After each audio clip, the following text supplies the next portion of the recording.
Hello नमस्कार दोस्तों, हमारे YouTube चैनल में आपका स्वागत है।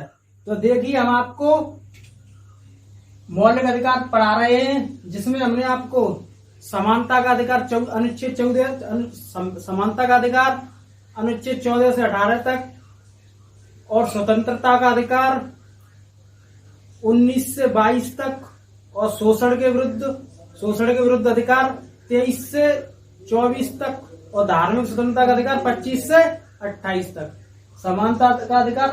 और हम आज आपको पढ़ाएंगे संस्कृति एवं शिक्षा संबंधी अधिकार, जो है अनुच्छेद से 19 से 30 तक। तो देखिए, अनुच्छेद 29 क्या कहता है?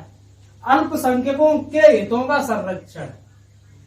अल्पसंख्यकों के हितों का संरक्षण। किसी भी अल्पसंख्यक को उसकी भाषा या संस्कृति के आधार पर किसी भी संस्था में प्रवेश से रोका नहीं जा सकता। यानी किसी भी अल्पसंख्यक को, अल्पसंख्यक बच्चों जानते हो क्या होता है? अल्पसंख्यक और बहुसंख्यक में अंतर पहले समझ लीजिए। जैसे अल्पसंख्यक हमारे देश में हिंदू धर्म है, उनके जो लोग हैं उनको मानने वाले वो बहुसंख्यक है। और जो छोटे धर्म है, जैसे मुस्लिम धर्म, जैन धर्म, बौद्ध धर्म, सिख धर्म, ये लोग आएंगे अल्पसंख्यक में, क्योंकि इनकी जनसंख्या कम है।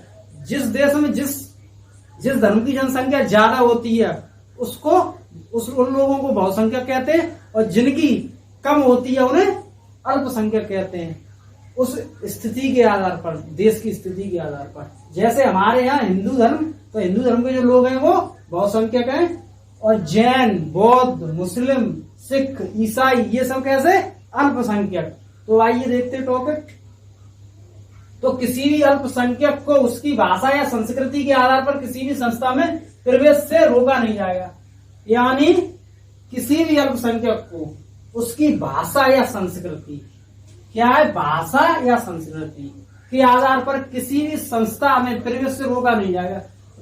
यानी किसी अल्पसंख्यक की भाषा कोई भी हो या संस्कृति, किसी भी धर्म का हो संस्कृति, या किसी को मानता है या कोई भी भाषा हो, उसे किसी भी संस्था में प्रवेश से नहीं रोका जाएगा। जैसे स्कूल कॉलेजों में हम उनको रोक नहीं सकते, चाहे उसमें मुस्लिम पढ़े या बौद्ध पढ़े या जैन पढ़े, कौन से भी कॉलेज में या स्कूल में, तो उनको रोक नहीं सकते किसी भी संस्था में प्रवेश से।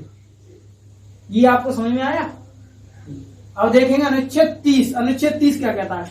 अल्पसंख्यकों का शिक्षा का संरक्षण। यानी अल्पसंख्यकों का शिक्षा का संरक्षण। अल्पसंख्यक यदि बहुसंख्यकों के भी शिक्षा लेने से संकोच कर रहा है तो अल्पसंख्यक उसकी पसंद की संस्था खोल सकते हैं, सरकार इन्हें भी धन देगी। मतलब अल्पसंख्यक यदि बहुसंख्यकों के, जैसे बहुसंख्यक में आपको बताती हूँ, जैसे अल्पसंख्यक जो कम जनसंख्या वो लोग, यदि बहुसंख्यकों वाले जो जिनकी जनसंख्या ज्यादा है, उनके भी शिक्षा लेने से अगर वो संकोच कर रहा है तो वो अपनी अलग संस्था खोल सकता है, जिसके लिए अल्पसंख्यक अपनी अलग संस्था खोल सकते हैं, जिसके लिए सरकार उन्हें भी धन देगी। सरकार उन्हें भी धन देगी। ठीक है, ये बात आपको समझ। अब अनुच्छेद 31 देखिए, इसमें पैतृक संपत्ति की चर्चा है। इसमें पैतृक संपत्ति की चर्चा, जो मूल अधिकार था, किंतु 44वां संविधान संशोधन 1978 द्वारा इसे कानूनी अधिकार बना दिया गया और अनुच्छेद 300 कम में जोड़ दिया गया। यानी इसमें पैतृक संपत्ति, जैसे पिता की संपत्ति की चर्चा है।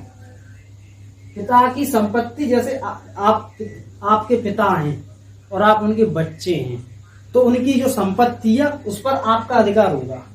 यानी आपके पिता की जो संपत्ति है उस पर अधिकार आपका होगा।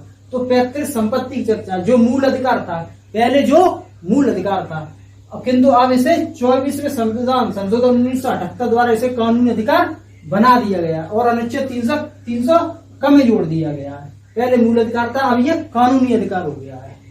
नोट पॉइंट, अनुच्छेद 19 में अर्जित संपत्ति की चर्चा है। जैसे मैंने आपको अनुच्छेद 19 में पढ़ाया था अर्जित संपत्ति की चर्चा, जबकि 31 में पैतृक संपत्ति। अनुच्छेद 19 में अर्जित संपत्ति, जैसे अर्जित संपत्ति की चर्चा, और जबकि 31 में पैतृक संपत्ति की चर्चा। ये बात आपको याद रखनी है। मूल अधिकार को हमसे कोई नहीं छीन सकता, जबकि कानूनी अधिकार को सरकार छीन सकती है। मूल अधिकार, हमारे मूल अधिकार को ना ही सरकार छीन सकती है ना ही जनता छीन सकती है, लेकिन हमारे कानूनी अधिकार को सरकार छीन सकती है। ये बात आपको समझ में आई।